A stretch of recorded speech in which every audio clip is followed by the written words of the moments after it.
Hello and welcome to an exam walkthrough of the OCR GCSE sample paper 1. So this is a sample paper, meaning it's not an actual past paper. It was created by the exam board to give some idea as to what a real exam paper would look like. At the time of recording, this is the only paper available on OCR's website because there haven't been any live exams yet. If you're watching in a few years' time, there might be some exams you can try as well. But this is a sample paper, so we'll be going through it and giving you some model answers, talking through things like exam technique and bringing up some misconceptions you might come across to try and help you out with your revision for this qualification. Now, because this is the only paper really available to you openly, I would really suggest, if you haven't tried it already yourself, please do, because there are not many chances to have a go at a realistic exam paper. So ideally, you will try this paper on your own, in silence, for an hour and a half, which is how long it lasts for, and you do your best and see how you do, because that's really useful information for you. It's a really useful experience. Just watching me go through it without you having tried it yourself may not be as useful as doing it yourself, then maybe watching this to see how you did. The paper itself and the mark scheme will be on OCR's website, although I'll put a link in the description as well. I would suggest if you do try it, you do mark it yourself. So using the mark scheme, not just this video, because I'm not going to cover every single point of the mark scheme, and it's a useful experience looking at a mark scheme and trying to see how exactly an examiner would be giving marks or not giving marks to your answers. Now, because this exam was not actually sat by anybody, there aren't any grade boundaries. Grade boundaries are produced after all the marking is done and the exam board can do some analysis, and because this wasn't sat by anybody, there is not any analysis to be done. So all we can do is have some sort of indicative grade boundaries, some sort of guidelines, some possible grade boundaries to use in case you want to mark it and see how you did. So generally we would say sort of, 90% would be about a 9, 80% is an 8, and going down in quite a straightforward pattern there, as you can see. So that can be useful. I've worked out the actual marks which correspond to each percentage at this point. It's out of 80 marks, this paper, as we'll mention in a minute. So if you want to mark it, you can compare your marks to the grade using this. It's just a guideline. I can't promise it's going to be how it will be when you actually sit it yourself, because no one can know until the exam has been sat. Right, let's have a quick look at this front page before we begin our questions, because you can imagine yourself sat in the exam hall reading through this, and it's good to have a bit of a head start and know what to expect. So first of all, this paper is called Computer Systems. Out of our 2 exam papers you have to do, this is the theoretical one, so just pretty standard, pretty normal exam paper covering hardware, software, data representation, networking, security, and impacts. I think I've covered all of the content there. I might have missed one topic off. So I should say that I have covered all of this content. If you want to learn it or want to revise it, I've got a playlist which covers all of the content you need for this exam paper. There'll be a link in the description, so I'd recommend watching those if you are not sure on some of this content. This paper is worth 50% of your grade. The other half comes from your other exam, which is on programming mostly and problem solving. So for this particular paper, and same with paper 2 actually, you have an hour and a half to do this exam, so 90 minutes. And you can't use a calculator, that's quite important. Don't bring one into the exam, you'll get it confiscated. There will be some maths in paper 1, especially in the binary data rep topic, but it shouldn't be too hard, especially if you have practiced it quite a lot beforehand. You have to fill in some information. It'll be quite straightforward. You'll be given a centre number and candidate number on the day. You put your first name, last name in full, and last things to say really, you've got to use black ink. Any other colour may not show up when it's scanned, so just don't risk it, don't use another colour. And in total, this exam is out of 80 marks. So 80 marks, which gives you, like I say, 50% of your grade. Now, that's interesting because it's 80 marks, and we have an hour and a half to do this in 90 minutes, which means if we're following the pretty standard technique of spending about a minute per mark, it means we have 10 minutes spare at the end. So you've got 10 minutes spare at the end in order to do some checking of your previous answers, which is such a key aspect of exams. You've got to make sure you have enough time, even if it's only 5 minutes, to go back over and check your answers, because there will be mistakes. I guarantee it. Everyone makes mistakes. I'm sure when I edit this video, I'll notice mistakes I've made. That's why checking is so important. And the last thing to say, which I almost forgot to mention, is this little bullet point here about quality of written communication. So This paper is quite straightforward. There aren't sections. It just has some short questions, some medium questions. There'll be one long question, which means 1 8 marker towards the end. And that 8 marker will be a QWC question, quality written communication. So we'll have a little asterisk, and it means you will have to make sure the spelling is correct. It makes sense. You're not doing it in bullet points, etc. But we'll come back to that when we come across it. Okay, let's start with question 1, which makes sense. So we're given a specification of 2 CPUs, computer 1, computer 2. We'll look at the stats in a second, but we're told for part A, when running a 3D flight simulator, computer 1 is likely to run faster than computer 2. And we must use this information to identify one reason for this. Only 1 mark, identify is just giving 1 point, nothing much needed here. So let's have a look. First of all, the clock speed is actually lower in computer 1 than computer 2. The clock speed determines how many instructions are being processed per second. And so looking just at this factor, computer 1 is slower than computer 2, but it's not the only factor, of course. The cache is also a factor, but the cache is the same, so we can't mention this, or clock speed. So we must be able to mention the number of cores, which is bigger in computer 1 than computer 2. It has more cores, double in fact. So a core is really almost like a CPU within a CPU. It's another processor really, so it will have an ALU and it will have potentially another control unit as well, and registers and cache potentially too. So each core, this is our 4 cores in computer 1, can do an instruction at any given time. So we could have 4 instructions being done at one time in parallel, as opposed to 2 in computer 2. So it can do twice as many instructions per second. More cores is good. So we can write it down. That's all we need to write really. It's got more cores. Don't need to explain it because it's an identified question.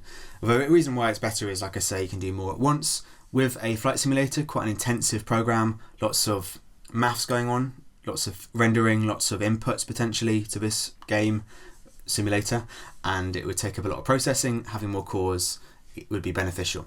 Bear in mind that you would not be guaranteed to have twice as many instructions done per second because of the clock speed being different, but also because you cannot ever totally optimize for parallel processing. There'll be some efficiency loss, and some programs can't do things in parallel. There might be some aspects of a simulator which actually can't be done in parallel because they are dependent on previous processors. So more cores are better, but not always as good as they seem. Okay, for part B, we need to identify 2 other parts of a computer that are not in figure 1, which can improve the performance of the computers. So really here you can mention pretty much any component. I would say, let me think, except maybe ROM and except maybe registers. Now, some people might let you write these, but I personally wouldn't write either, because ROM does a very small function in your computer, a very important one. It allows you to boot up your computer. But making it bigger or faster or some other adaptation does not really do much, I would argue. And registers are really important too, very small bits of memory inside your computer, inside your processor, I should say. But again, making them bigger or faster, it just won't have much effect because they are already very small and very fast. But we could say things like RAM. So having more RAM or faster RAM would be beneficial. It doesn't say what is improvement, so I can just say RAM, but speed of RAM, size of RAM, it would be better. Also maybe our storage, let's say having an SSD would be beneficial. It's a fast bit of storage. Having one of those would be good. Also, we could say things like a GPU. We could say improving your motherboard. We could say getting a better sound card. A sound card is like a GPU, but for sound. So a processor just for sound. Sound card. A GPU is a processor just for processing visual information, and that would be very useful in particular for a flight simulator with loads of stuff going on. Okay, and now one reason why the cache size affects the performance of the CPU, and it's an explain question. I missed it off for some reason. We're explaining why it affects the performance for 2 marks. So why does it, and explain that reason. So the bigger the cache size, the more instructions, the more data can be stored in it, and it will choose to store the most frequently accessed data and instructions. And cache is faster than your RAM, and so a bigger cache means things get transferred faster, which is a good thing. So let's start by stating our reason before we explain it. So instructions and data can be transferred to the CPU more quickly. And why is this? Well, it's because cache is faster than RAM. And that's probably sufficient for 2 marks here. We've stated a point and explained it, but let's just be quite clear here. But the fact that making it bigger, having a bigger cache size, means more instructions and data can benefit from this increased speed. So I've slightly run out of space here, which is never great. Shows you've written a bit too much usually. You'll be careful not to write any additional words outside of your margins in particular. Here is probably okay, but anywhere too far away from your answer might not get seen by the examiner. Now, for part D, we need to identify 2 events which take place during the fetch execute cycle. Lots of things we can mention here, but only 2 marks here, which is nice. So first of all, let's talk about fetch, shall we? What happens during fetch? Well, the next instruction is received by the CPU from memory. Okay, so I've rewritten that a tiny bit because I was quite clunky in how I said that, but the next instruction we want to execute comes to the CPU from memory. Or I should say maybe primary storage is how OCR like to call it, but by memory I mean RAM, ROM, cache. Now, we could also say for fetch, we are using the program counter to get the next address to be fetched, and that address will get stored in your memory address register, the MAR. Also, the instruction coming to your CPU will get stored initially in your MDR, memory data register, so we could say those points as well. The PC, program counter has to get incremented, has to get increased afterwards, but those are a little bit more complex to write about, I suppose. So let's do another easy one for a second point. We've got decode. Decode follows fetch, where we are trying to make sense of our instructions, but execute is where we actually carry out the instruction. So it's carried out either by the ALU or the control unit. So the control unit can do some basic instructions like copying, moving stuff around. ALU is for maths and Boolean logic as well. So we could also say for execute, other data may get fetched if it needs to be used in the calculation. Results get stored in the accumulator before potentially getting written back to memory. So we could say those sort of things as well. Now, for our second question, Nina wants to transfer photos from a digital camera to an external secondary storage device. Define what is meant by secondary storage. So, contrast with primary storage, which I, as a habit, call main memory, because that's what it really is. That's what most people of the world call it. OCR call it primary storage. But primary storage is your RAM and ROM, and sometimes cache, depending on how you classify it. Also called main memory, as I say. Now, secondary storage is really your hard drive, your SSD, your CD, for example. So what it is our long-term, it's our long-term persistent storage. And by persistent, I really mean it's there for the long term, but it is non-volatile. So we could say that too, persistent, aka non-volatile. Because even though ROM is not volatile, RAM is, and you can't have secondary storage which is volatile, because it defeats the point. And I think it's worth just adding something along the lines of persistent storage of files or of data or something like that, just so we know, just so we're clear of what exactly is being stored. But it's only 1 mark, so it should be fine. Now, part B, identify the 3 common types of storage Nina can choose from. Easy question, hopefully. So I did say these actually. So we've got, first of all, magnetic. Don't know why I'm sticking with grey, it's a bit miserable. Magnetic storage, like a hard drive. So a hard disk drive would be magnetic. Don't write down that in brackets, that's just me putting notes down. We also have got solid state storage, like an SSD. Solid state storage, also called flash memory, you could say that too.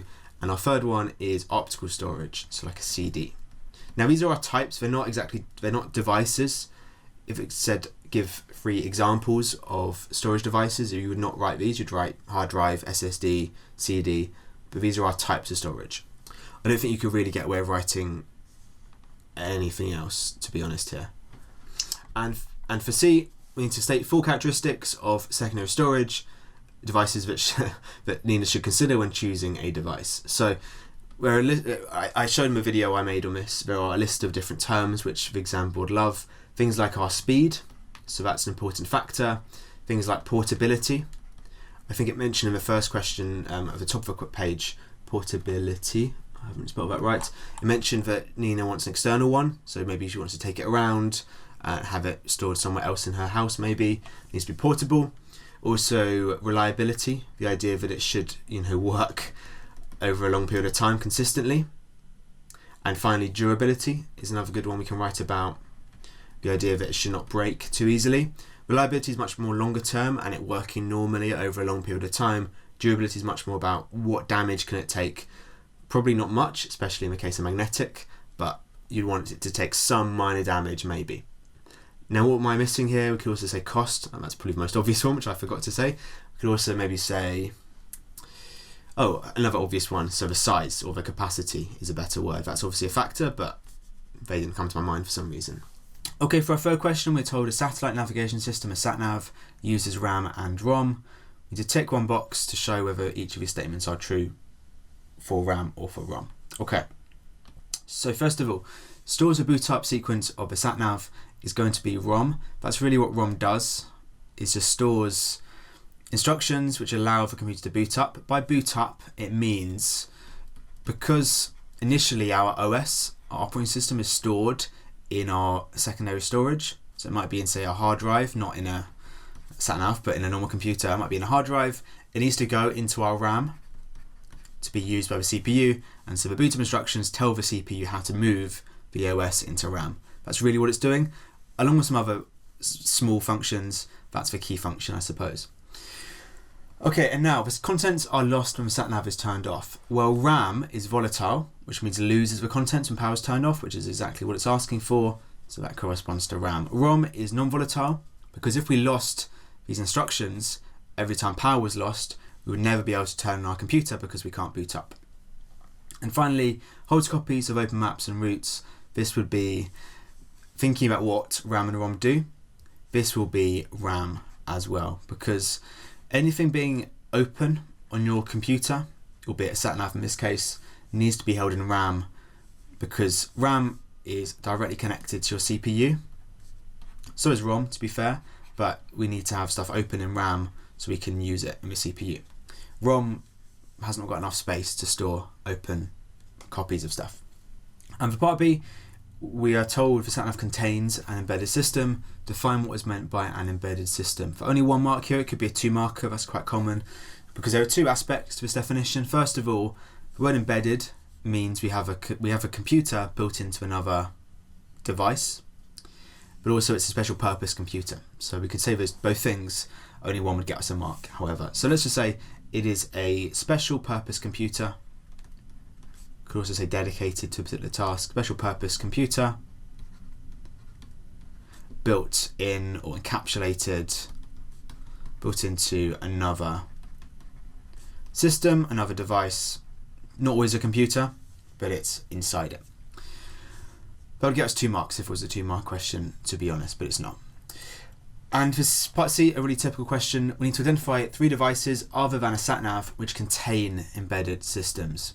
So this is where you don't want to have in your mind a bank of just examples you can write down in exams, so you're not thinking off the top of your head totally. So the one I love, and the classic example, is a washing machine, which always seems to get mentioned. A washing machine has got a small computer measuring, I don't know really, the weight of your clothes, the cycles, and how much detergent to put in, stuff like this. What else could we say? Another example I like is sort of a hot tub. I don't know why I like that example, hot tub.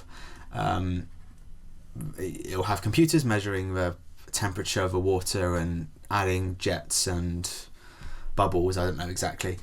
But have some very simple computer. And a third one, let's say, I don't know, what would contain an embedded system? Let's say a car, another classic example. A car might have a built-in sat-nav actually itself, or have other systems doing things like the automatic lights, maybe indicators, maybe a self-driving car will have loads of embedded systems. That's an example we give. Another example people often give is a phone, which I think is probably okay-ish. It's not the greatest answer. Some phones do, some phones don't.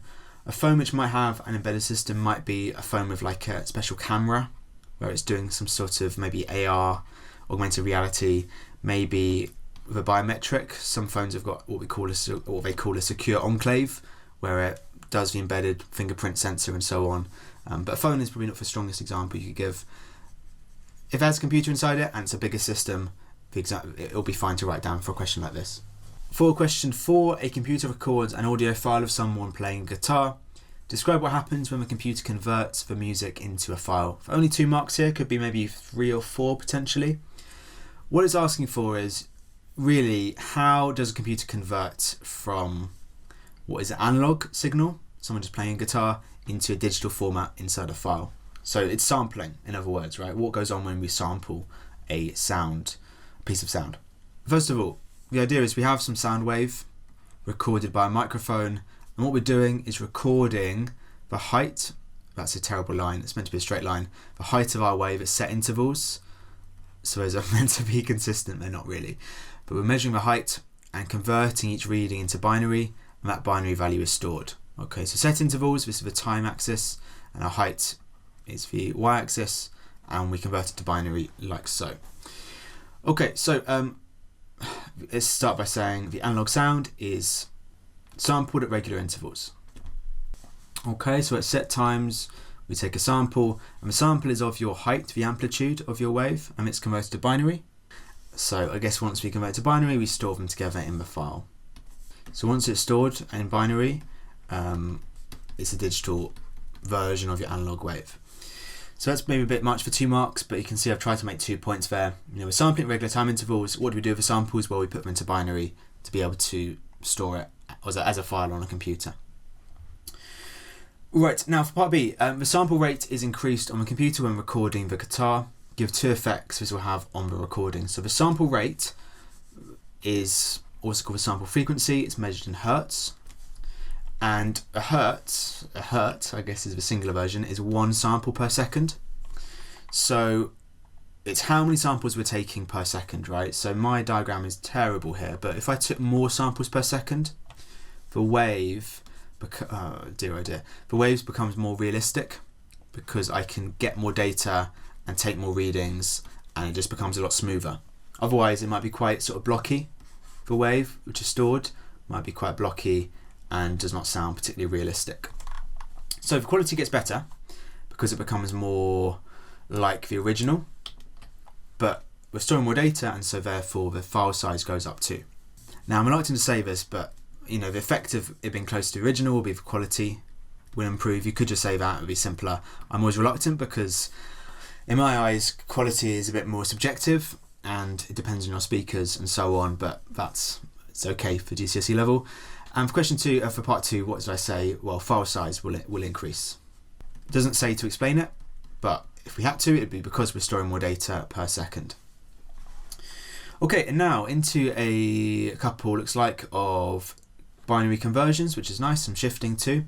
Now they're not ever worth many marks, so please bear that in mind.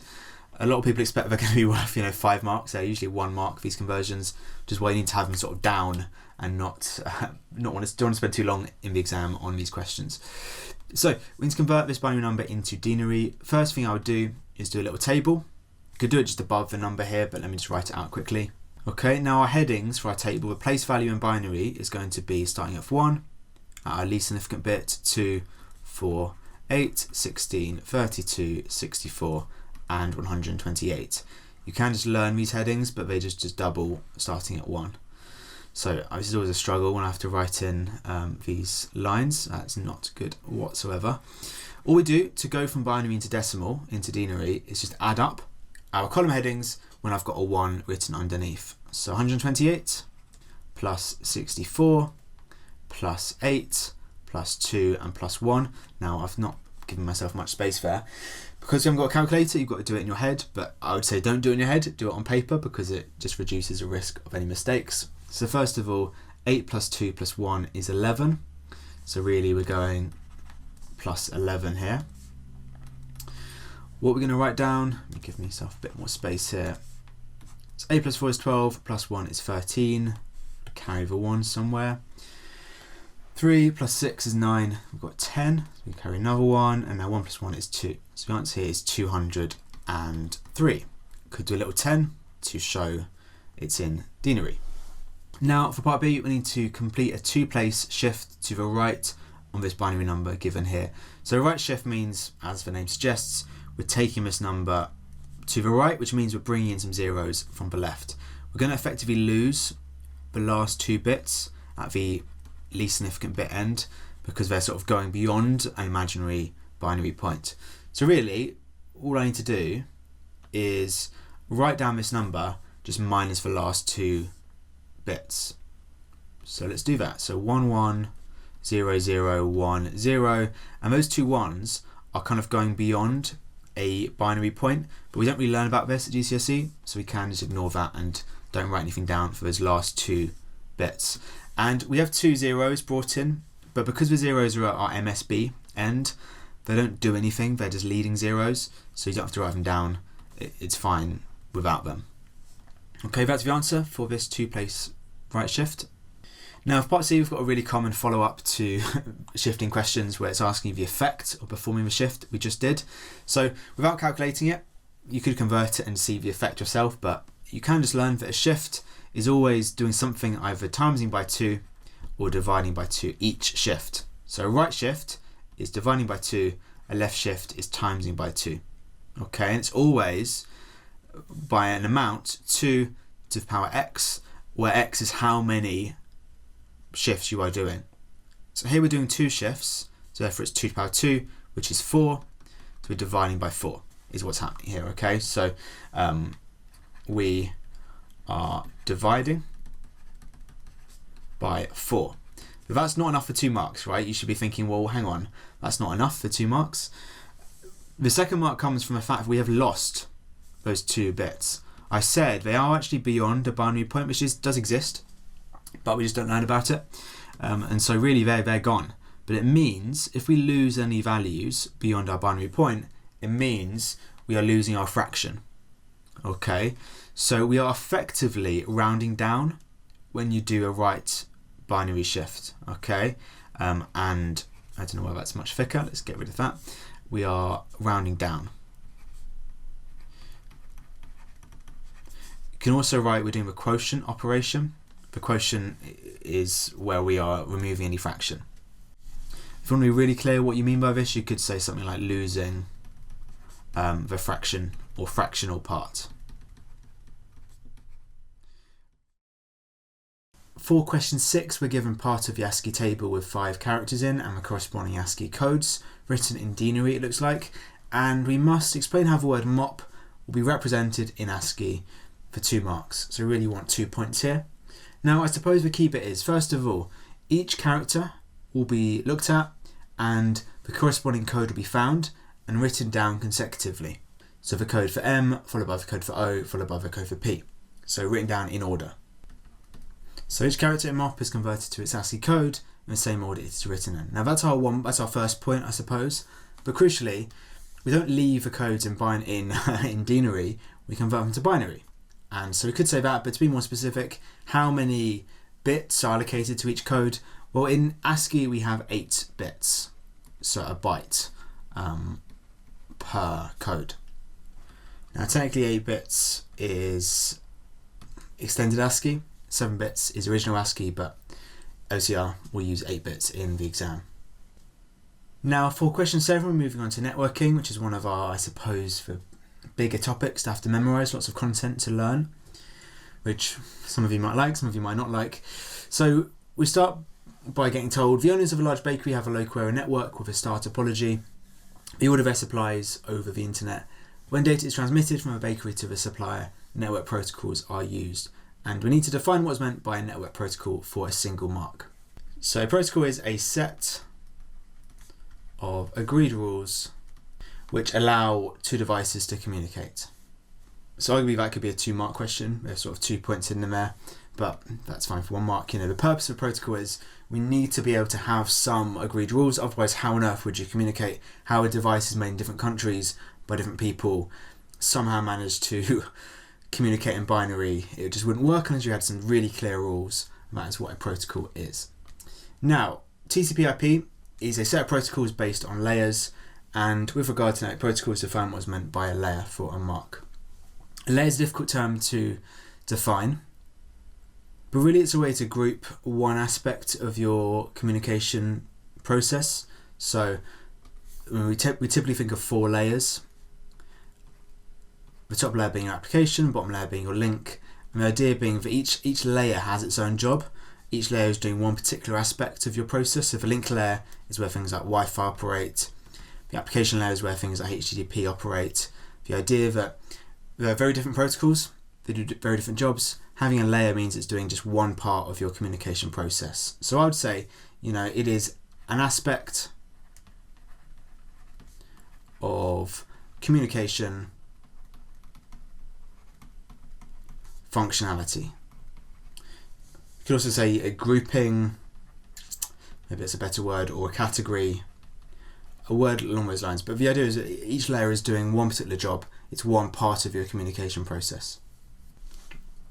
Now for II, we need to describe one advantage of using layers to construct network protocols. And it's one advantage, but we want 2 points because it's 2 marks. Now, going back to this sort of half-hearted drawing I did of our 4 layers, well, the main idea is because each one is solving a particular aspect of the communication functionality, it means you can switch out any other layer without really affecting any other layer, right? So if I make some change to HTTP, if I make version 2 of HTTP, it's not going to affect Wi-Fi or TCP, which is at our transport layer, or IP, which is at the network layer. It won't affect another layer because they're self-contained. So a change can be made to a protocol at one layer without affecting the other layers. Now, I've written this point here, but that's quite a long point, but I'm not done. You've got to be careful not to move on without checking you have received or you expect to receive all of the marks available to you. So I haven't really described it, I've just stated I've just said a property of layers, but I haven't said why it is an advantage necessarily. So I've got to say that as well. If it said explain, it would be more like why this property is true, but it does say describe, which is a little bit different. So a bit of exam technique, you've got to be a little bit careful to not mix up your command words. So what is the advantage of this? So it means there is greater compatibility between different protocols. Perhaps a better word for compatibility is interoperability, which is really the idea that you can switch out different protocols without really affecting other aspects of the process, or generally you can change devices without really causing many issues. It's much better for keeping things consistent, and also it's very much linked to standards. So the idea that we want really consistent ways of approaching problems to allow more consistency and compatibility. Now for C, we need to give 2 reasons why the bakery may use a star network topology for their local area network. So it did say at the top they have a star topology. It means, well, a star topology is where you've got a central node and you've got connections going through that node, and all connections or all packets are going via that central node to get to the destination. So that contrasts with a mesh topology. A mesh topology is where you have, I should really probably draw more dots here, is where each node, each computer, each device is directly connected to each other. So it's a little bit more complex to draw. I think that must be a mesh topology. So there's no central device in that case. Now, why is a star topology good? What are some advantages of a star topology? Well, it's very easy to add new devices.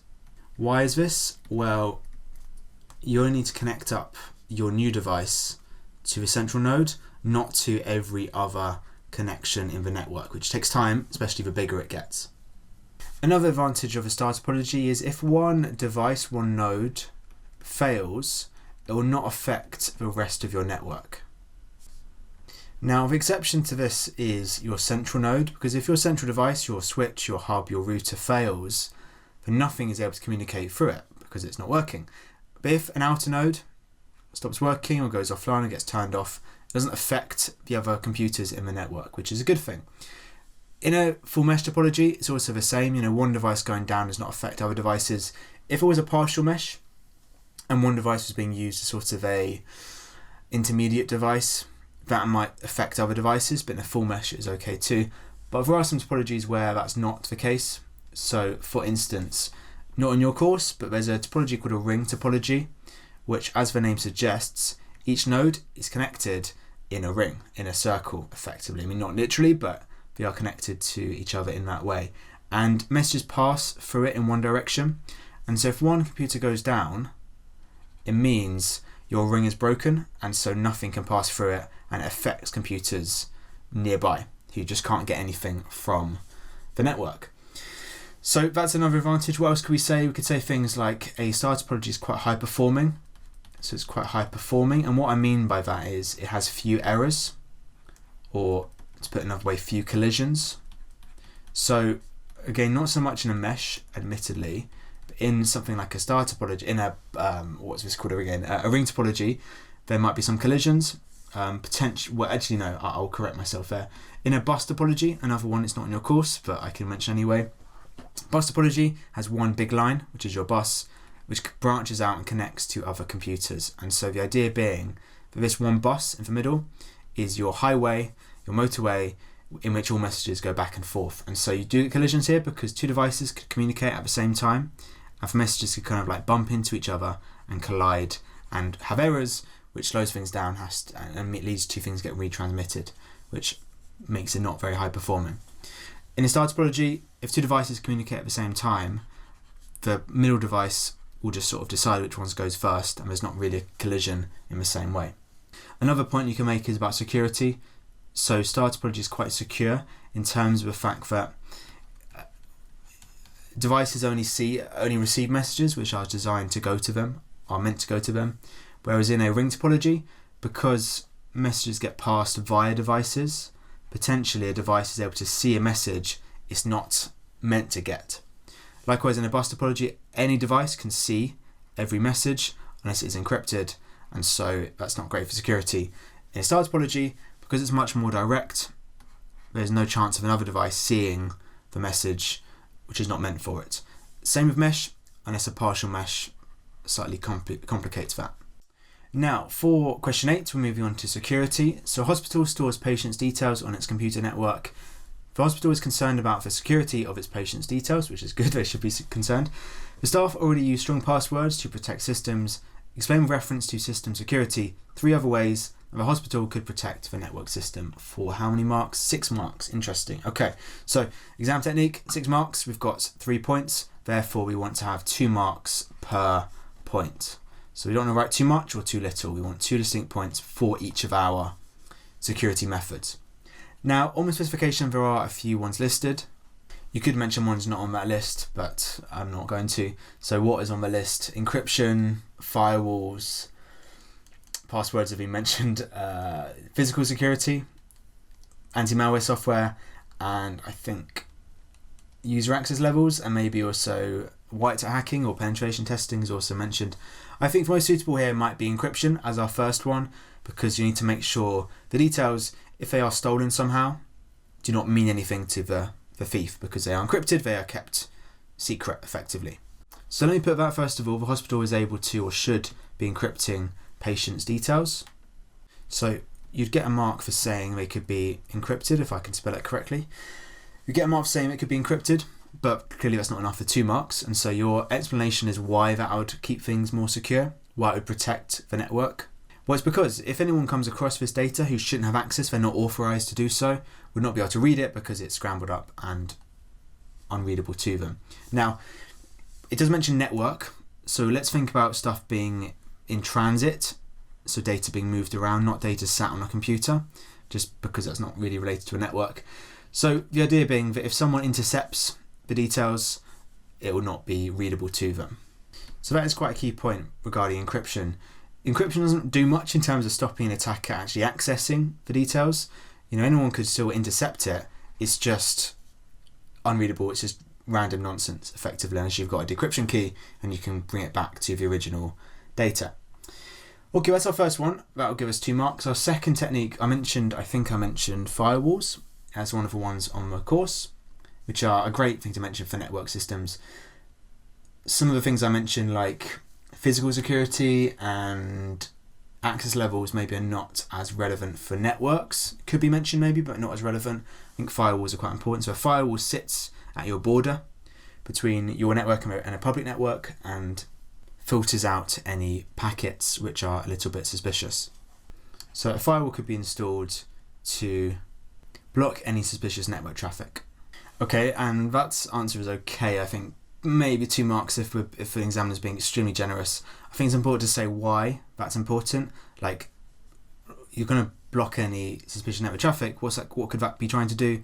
Well, it could be trying to access the files. It's always a good idea to mention of a case study in some way. So mentioning patients files, not just any files. It's always nice to show you are listening and are following along with what the question paper is saying. And the third method, I think, probably here, what is relevant to networks? I would say anti-malware software, because it can stop certain malware like worms spreading throughout the network. So it could be used to detect and remove any malware found. And always best to kind of overstate your point here. Why is it important to remove any malware found? Well, to reduce the risk of it damaging any of the data or changing any of the data.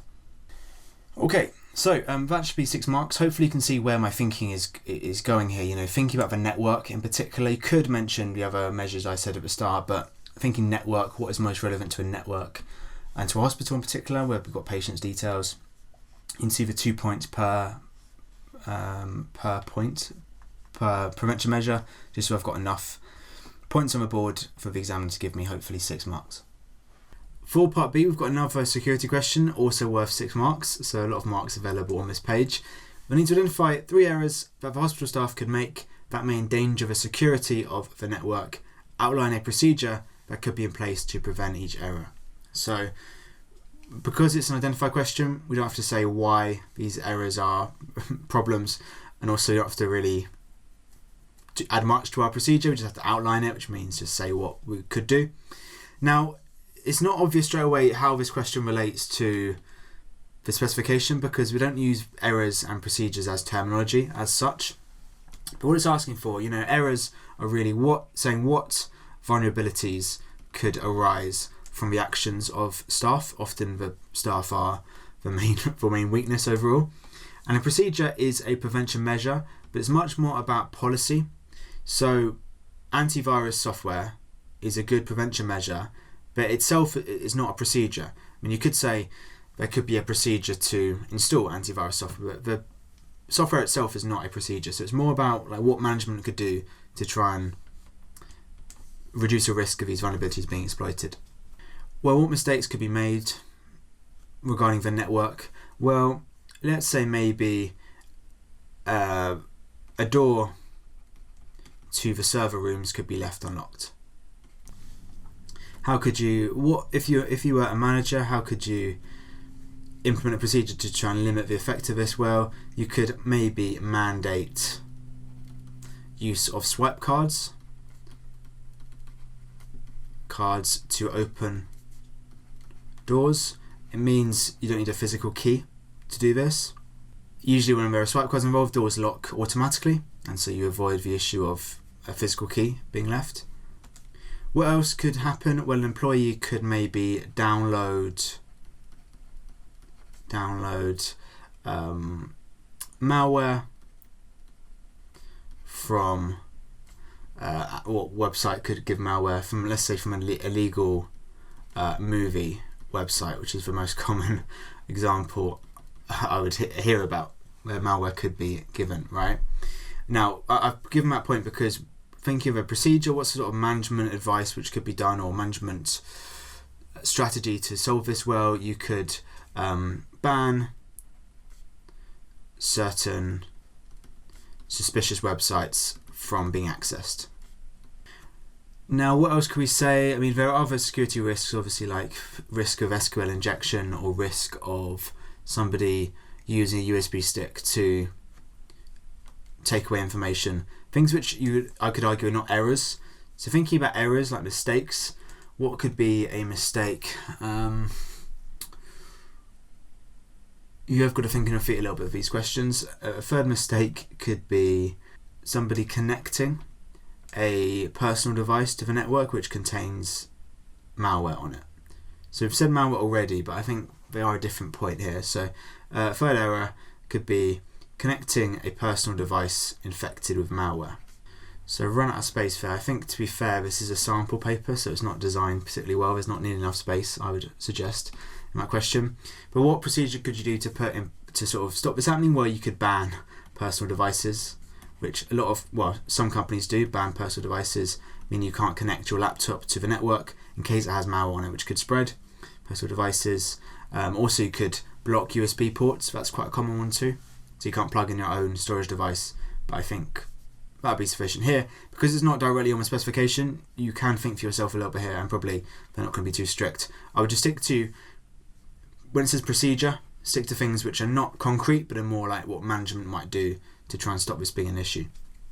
Now, moving on to question 9, so we're almost done, getting there at least. We now have a restaurant which has a computer-based ordering system which is running slowly. A technician has said that the hard disk drive is fragmented. The technician has suggested using utility software to defragment the device. Right, explain how the restaurant's hard disk could have become fragmented, for 4 marks. So we're looking for 4 points here. And because it's given us a mini paragraph here with context, we better try and bring in that context in our answer. So fragmentation is a problem pretty much specific to magnetic hard disks. Does not really apply to solid state storage or any other storage really. The idea being you've got a hard disk, and because it's a physical disk and you're storing data as different magnetic polarities, so you've got zeros and ones effectively encoded using the polarity of a magnet, which I can try and draw in a rubbish way using arrows. The issue being, as you are adding new files to it, you're obviously taking up some storage. So you add a new file to it, take up storage, and this happens as you keep adding new files. You know, it takes up varying amounts of storage to the hard disk, and so when it's full, when it's eventually full, which I can try and quickly mimic with bad drawing, when it's full and you end up deleting a file, you will effectively just give up that space, right? The space is now available. And if you've got a file which is going to be written to it, which is bigger than the space available, it has to get split up across multiple sections. So maybe our new file is too big, so a lot of it gets saved in this big chunk here, but another part of it gets saved in another smaller space and in another part of the disk. The issue being, this split between possibly different and quite a few different locations on the disk means whenever you want to read that data, you've got to read it from several locations, and that takes time. It's why it slows down when it becomes fragmented. So generally, fragmented means you've got files which are stored on your disk, but they're quite split up and are stored overall in different areas. Right, let's see if I can put it into words better than I can draw it. That was especially poor. So, you know, the idea is, right, as orders are made, let's put it in context, as orders are made, they'll be stored on the hard disk, right? As orders are made, they are stored on the hard disk. And we don't know how this works exactly, but I would imagine when payments are made or when the bill is paid, the bills are paid, these orders get deleted. And so what's the effect of this? Well, there will be gaps left in the disk. Okay, what happens now? Well, when new orders are added, if they are bigger than the gaps, they'll have to get split up and stored in multiple locations. So as I've changed my mind to say stored across multiple locations. You know, stored in suggests maybe there's copies of them, which is not quite right. Stored across multiple locations. And well, what's the problem with this? It means, well, it doesn't actually ask what the problem is here, to be fair. I was about to not really answer the question. It's just saying, how could it become fragmented, not why that's a problem, because it looks like that's going to be answered pretty much in part B. Let's have a little check. Have I got four points here? Let me have a think. I've got 4 colours, but it's not necessarily 4 points. That was just me trying to make it look a bit nicer. So, as orders are made, they're stored on the hard disk. Okay, half a point, maybe not a full point here. When bills are paid, orders get deleted. That's probably a mark, especially with the first point. There'll be gaps left when orders were made, which I think is probably another mark. And I would say that's probably the last sentence is probably the most important. It's probably 2 marks. The idea that if they're bigger than the gaps, 1 mark, they'll be split, 2nd mark. So I think I've got 4 points. Always check after you finish an answer like this that you've got all the points, and be careful not to do what I almost did, which is answer your own question and not the question which is given. But let's see this second part, because it may answer that question I was about to talk about. So explain how defragmentation software could overcome the issue of a slow computer system. So in other words, why will running defragmentation software make it faster? In other words, why is it slow when it's fragmented? Well, the way defragmentation software works is by moving the split files so that they are stored together. And reading that back, it doesn't make a lot of sense. Let me just change the start of it by saying it will move, because it was not very good English. Explain questions, you've got to try and be relatively clear here. So move split files so that they are stored together. Now, what effect will this have? To read one of these files, you will not need to access multiple locations. And to make sure we're really clear about why this is, why is that a good thing, why will it overcome the issue? Well, this will take less time to read the files overall. Okay, so looks like we've got 3 points there, so hopefully 3 marks overall. Now, moving on to question 10. So back to networks. Looks like a law company currently uses their local area network linked to a wide area network. They want to upgrade their system to utilize cloud storage. Define what is meant by a wide area network. For only 1 mark, it can be a couple of marks here. So a wide area network is a network over a large geographical area. So that's sufficient for 1 mark. I mean, if it was a 2 marker, which it can be sometimes, the other defining factor of a WAN is it has some shared infrastructure. So the law company won't own every single thing, because there'll be, maybe a cable, a fiber optic cable owned by the ISP. Maybe there'll be a bit of a card, like a router, which is owned by another company. So it's a bit more shared. A LAN is owned by 1 company or 1 entity. So you could say that too, or alternative to large area. Though be careful not to restate it, right? If you just said it's a network over a wide area, even though it's effectively the same thing as I've written here, because it's using the word in the definition, it will probably not get given. And for part B, I'm going to explain 2 advantages to the law company of storing their data in the cloud. If you're one of those people who underline parts of questions, which is a good exam technique, I would say, what's really important here is the to the law company bit, right? Again, a bit like our, whatever it was, our restaurant, we've got to make sure our context matches up with our answers whenever it gives, quite a clear indication like that. Now, because we're explaining, we want to state a point and quickly say why it would be an advantage. Well, cloud storage, what's good about it? Well, it's easily scalable. So if you want to increase your allocation by quite a lot, it's no bother for the cloud storage company to do that. You just pay a bit more money and get more storage. It's much harder to do it in person, having to buy new devices. So let's start by stating that point. So it will be easily scalable. And how can we sort of force that context into our answer here? Well, we could say, so if the lawyers suddenly take on many more cases, they can simply pay for more storage, more cloud storage, instead of installing more physical storage themselves, or taking the time to store more physical storage themselves.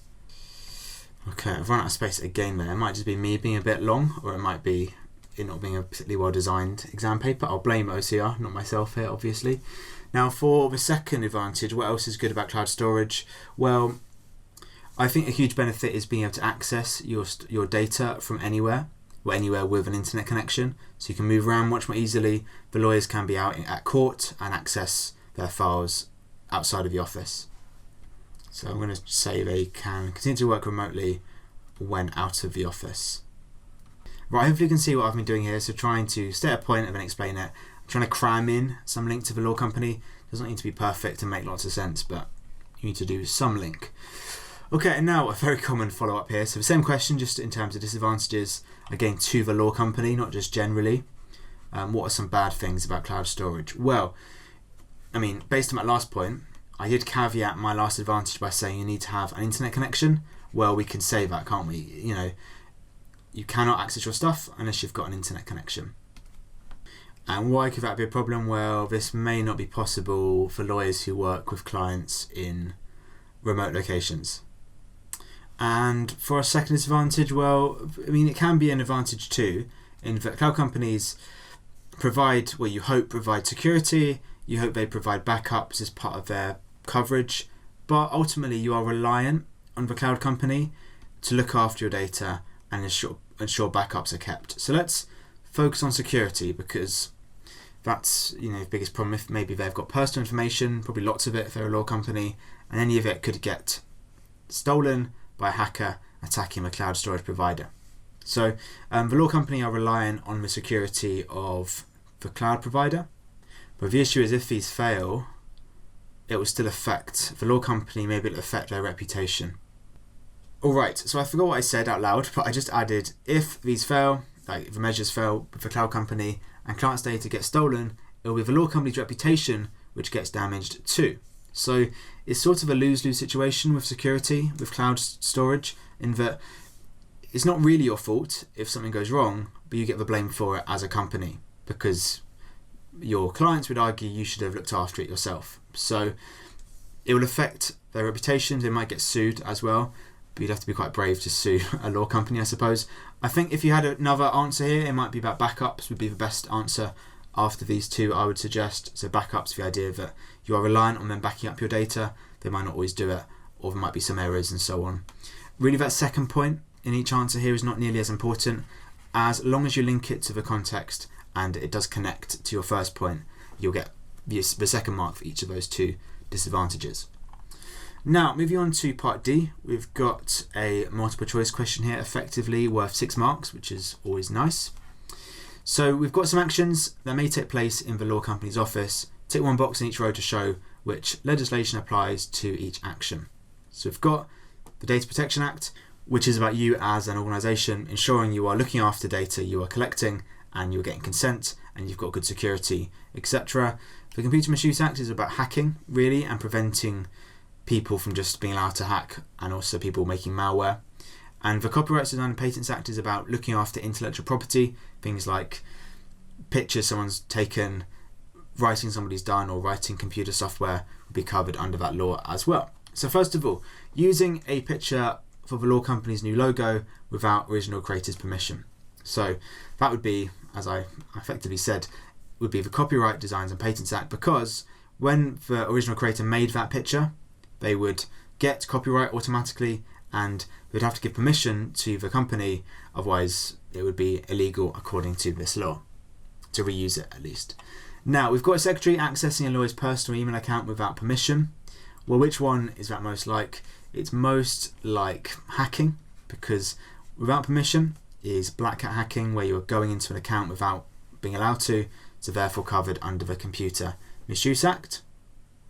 Third action, make a copy of the latest Hollywood blockbuster movie and sharing it with a client.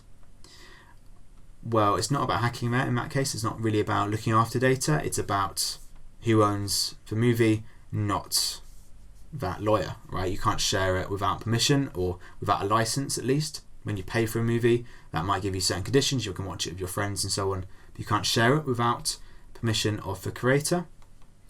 And now, storing customer data insecurely. So not about the copyright and so on, not about Computer Misuse Act, because that's more about the perpetrator. So therefore it's going to be the Data Protection Act. The idea that as a company, you've got a responsibility to make sure data is kept secure. And now a lawyer installing a keylogger on the secretary's computer. Well, that would be thinking perpetrator. It would be the Computer Misuse Act. You can't do that without permission. It's distributing malware. A keylogger records what you're typing, so it's a type of spyware.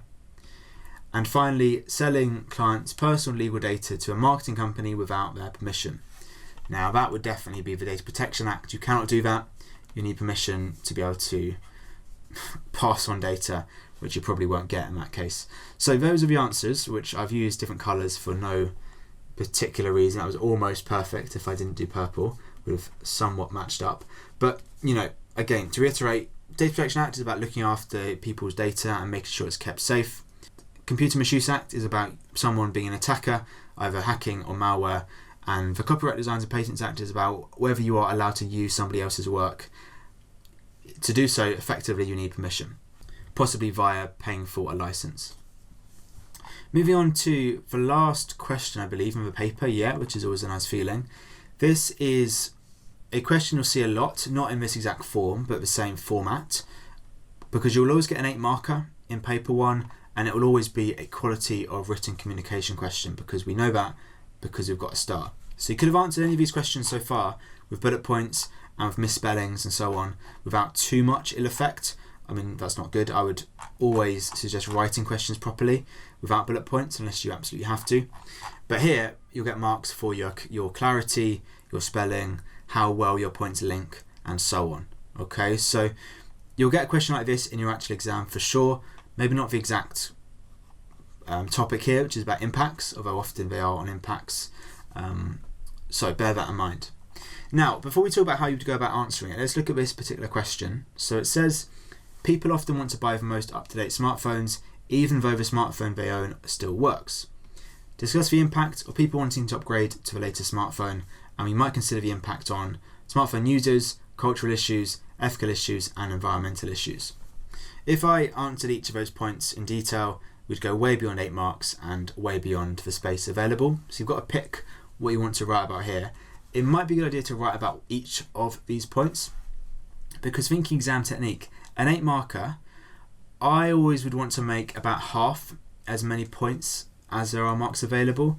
So it's worth 8 marks, and so I want to make 4 points, each worth 2 marks, okay? So by point, I mean I'm going to state a point and briefly either describe it or explain it to hopefully give me 2 marks overall per point.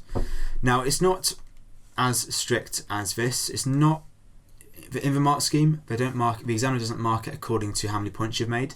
They mark it overall. Have they overall made a good answer here? But to get enough points, I would always go for this technique. So make about 4. If you can make 5, that's great. But it's better to make 4 which are linked than 5 which are not particularly well connected. Now, because it is hard to write a really coherent answer straight out of the bat, I would always suggest planning it, which is why it's important you give yourself enough time to do this. If you're reaching this question with 4 minutes to go, because you've been a little bit too slow at previous questions, it's going to be very hard to write a decent answer here. Ideally, you'll get to this point with about 15, maybe 20 minutes to go, including any time you'll do to check, just so you've got breathing space and you can make a quick plan. So I would always spend about a minute, maybe a minute and a half, jotting down some ideas of things you can write about in this question. So don't write it, in the question space itself. Write it on some white space because the examiner won't want to look at it. So just put it somewhere else. I'm just going to do mine here. If it does give you space, I would always annotate the question effectively, but there may not be enough space for you to do it in your actual exam. So what are some ideas we could say? Well, first of all, thinking about smartphone users, let's try and do 1 point of each here. Smartphone users, why would they want to upgrade their phones? Well, it might be to improve performance. Phones do get faster year on year, and sometimes old phones can really start to slow down after a few years. So it could be performance. What about cultural issues? Well, it could be, I think, sometimes peer pressure. So culture is more about, as a society, what are we tend to be doing? It's often peer pressure, or it seems like there is, to upgrade to the latest phone. Certain brands of phone are more popular, of course, and that can be a pressure point to force somebody to want to upgrade. We could definitely link peer pressure to an ethical issue. Often companies play off that pressure in advertising, show lots of happy friends together using the latest phone or device, whatever it is. But I think on a separate point, we can maybe mention the idea that phone companies are often suspected of deliberately slowing down their own devices, or maybe not deliberately, but adding updates which are deliberately bloating and causing it to slow down, trying to force people to upgrade. That's called planned obsolescence, where things start to break after a few years, and also they make it quite hard to repair. As you might know, if you've smashed your phone or something's gone wrong, it's often very hard to open up and fix it yourself. You've got to pay lots of money to repair it or to buy a new phone. And that will link to environmental issues, the idea that maybe things don't get recycled, and so maybe you've got precious materials inside the phones like silver and gold in very small quantities which can't be easily recovered. So there are 4 points we could talk about. I hope you can think of more. I would be able to think of more, but we don't need to spend a long time doing this. About a minute overall planning this. Jotting down, no one's going to read this apart from you if you do it off in the distance. So it's only for you and for your help. Now, importantly, spend a second to try and link these points, right? So how can you connect? What order is best? Well, actually, probably the order here is okay, but what points go well together? Let's definitely link, or what we could do, we could link performance and slowing down, the idea that performance will get improved, but also potentially because of the unethical planned obsolescence. And then we can maybe link that to peer pressure, the idea that if you've got a slow phone, maybe that's going to make you feel bad. And because of this entire process, it's going to lead to lack of recycling and maybe issues with the environment. So let's first of all talk about performance, and second of all talk about slowing down, and then talk about peer pressure, and then finally talk about recycling. Okay, so do little numbers so it helps you when you're actually writing it. And because you've planned, you can now answer the question without thinking too much about what you're going to write, more about how you're going to write it. So let's start. Doesn't need to be a perfect answer here, realistically. So let's start by saying some people may want to constantly upgrade their phone because the performance increases substantially year on year. So that's my point. Let's now quickly explain it. So why might this be important? Well, it might mean they can play the latest games on their phone. Okay, so that's my first point on performance and positive point about performance. Let's go to a negative point about performance, which is always good. Discuss questions are always quite balanced. Some good things, some bad things about this whole situation. So this can be, I suppose, worsened by certain manufacturers deliberately slowing down older phones. Right, so I think I rewrote that as opposed to what I said out loud. But what I did write is sometimes manufacturers are suspected of unethical behaviour where they deliberately slow down older models by forcing more demanding software to be installed. You might have had that before where you get an update and it suddenly really slows things down because it's designed for newer phones, and so you effectively have to upgrade to stop it being so slow. And I have tried to clearly signpost to the examiner what I mean here and why I'm saying this point. When I'm saying it because I think it's unethical, it shows I have considered the question. You could be more subtle, I suppose, but I think don't leave it to the examiner to interpret. Be really clear about what you mean, whether you're talking about cultural, ethical or environmental. Now, my third point was on peer pressure, so let's mention this. There might be a cultural pressure to upgrade. Okay, so I've tried to link my points a little bit here by saying another factor. So just trying to show I'm not writing completely separate points, if I kind of am, I have to say, but you try and hide that as best you can. In fact, it might be cultural pressure to upgrade, with users feeling self-conscious if they feel they're not participating in a trend their peers are. Not the most perfect sentence. I've said feel and feeling twice there, but what can you do? In the exam, you're going to write stuff which doesn't make sense always. Now, final point was on the environment and recycling. Now, because I've been quite negative here, I've kind of done one positive, two negatives regarding upgrading. I think let's try and bring in another positive. I know environmentally there are not many positives, but you could argue, well, if somebody's upgrading, it gives them a chance to recycle it and maybe pass it on to somebody else, maybe somebody else in need. So we could say, the phone might get sent to landfill, but it could be recycled and used again. Right, so I've just run out of space there with 2 words. If there's any more than 2 words, you might have to go onto new paper. You have to ask the invigilator for some more lined paper. You can't just write in the margin or below or around for copyright because it might not get scanned. So I find my final point was on environmental factors, which I could have said more clearly, but I ran out of space, to be honest. I said if your phone is sent to landfill, it could mean the scarce components like gold are lost, although if you recycle it, the old phone could be reused by somebody who would benefit from it. So a bit of a positive to end on, I suppose. So yeah, you've got 4 points, as hopefully you can see. Each one has been elaborated on a little bit, so either explained or described or just another point made, which should hopefully give the examiner enough reason to give me 8 marks overall. That's the thinking, at least. It's your whole answer, which is what's marked upon, not individual points, but if you're writing enough, it should be a massive help to you as well.